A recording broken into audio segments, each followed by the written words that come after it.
అమ్మా బాగానే ఉన్నాను. బానే ఉన్నారా? మీరు బాగుంటే నేను బాగున్నట్టే. బాగున్నా. అలా భోజనం ఎలా ఉంది? బాగున్నది. ఎప్పటి నుంచి ఉంటున్నారు మీరు ఇక్కడ? నేను ఉమ్. 2 నెలలండి. 2 నెలలే. సంవత్సరం అయింది. మర్చిపోయారా? ఇప్పుడు మర్చిపోయాను. సంవత్సరం అయిందా? నేను వచ్చే సంవత్సరంన్నర అయిపోయింది. అమ్మా జమ్మ మీరే సీనియర్ అంటే కదా ఇక్కడ 5 మేడం years చెప్తున్నారు. ఎక్కడి నుంచి వచ్చారు మీరు? ఇవరండి. ఇక్కడే. ఇక్కడ ఎంతమంది ఉంటారు? ఏమంటే తెలీదు. ఎంతమంది ఉంటారో తెలీదా? మీరు మీ ఫ్రెండ్స్ ఎంతమంది కూడా మీకు నా తెలీదా? నా ఫ్రెండ్స్ నేను ఒక్కదాన్ని అండి ఇక్కడ. అవునా? వీళ్ళందరూ మరి మీ ఫ్రెండ్స్ కాదా? అందరూ నా ఫ్రెండ్స్ కాదు. ఏమ్మా అంటే ఏమ్మా అంటాను. అంతవరకేనా? అంతవరకే. ఫ్యామిలీగా ఉంటారు అంటున్నారు మేడం. ఫ్యామిలీగానే ఉంటామండి. ఎన్ని గంటలు లెగిస్తారు ఉదయాన్నే?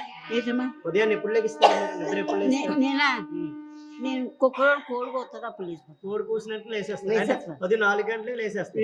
ఏం చేస్తారు 4 లేసేసి? లేచి మొహం కడిగేసుకుని స్నానం చేసేసి ఇల్లు గుమ్మాలతో శుభ్రం చేసుకుని పక్క శుభ్రం చేసుకుని బయటకు వస్తాను. అంటే మీ అలవాట్లు అలా కొనసాగిస్తున్నారు మొదటి నుంచి. మిగతా వాళ్ళు ఏం చేస్తారు మీ పక్కన వాళ్ళందరూ? లేచేస్తారు. అవునా? మేడం ఎలా ఉంటారు మీతో? ఏంటండి? మేడం గారు ఎలా ఉంటారు? మేడం గారు బాగానే ఉంటారండి. బాగా చూసుకుంటారు. బాగానే చూసుకుంటారండి. సార్ ఎలా ఉంటారు? మంచిది. మంచి ఆయన. చాలా మంచిది. చాలా మంచి ఆయన. ఎవరైనా వస్తూ ఉంటారా మీకోసం ఎప్పుడన్నా? బయట వాళ్ళు ఎవరైనా వస్తారండి. సొండగా వస్తారు. ఎదురులే. భోజనం ఎలా ఉంటుంది మీకు ఇక్కడ? భోజనం బాగానే ఉంటుందండి. మీ ఆరోగ్యం ఎలా ఉంటుంది? ఆరోగ్యం బాగానే ఉంటుందండి.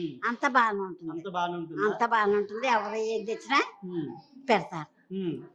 మీరు కొట్టుకుంటారంటే కొంతమంది తిట్టుకుంటున్నారంటే నిజమేనా? ఏమో అండి తెలీదు బాబా. మీరు ఎవరిని నేను ఎవరు మీ పని మీరు చూసుకుంటారు. నా పని నాదే. మీ ఆరోగ్యం బాగానే ఉంది. అయితే బాగానే ఉన్నదమ్మా. భోజనం బాగానే ఉంటుంది. బాగున్నది. పడుకోవడానికి రూమ్స్ బాగానే ఉన్నాయి. బాగానే ఉన్నది. కింద పడుకుంటారు, బెడ్స్ మీద పడుకుంటారు. మంచం మీద అమ్మా. మంచమే. అందరికి మంచాలు. అందరికి మంచాలు. 250 మంది ఉన్నారంటే ఇక్కడ. మగవాళ్ళు కూడా ఉన్నారంటే కదా. వాళ్ళు వేరే దగ్గర ఉంటారా? మగవాళ్ళు సంగతి తెలదండి. మా ఆడవాళ్ళు ప్రత్యేకంగానే. మీరందరూ బాగానే ఉంటారు. అందరూ బాగానే ఉంటారు. సరే అమ్మ అయితే.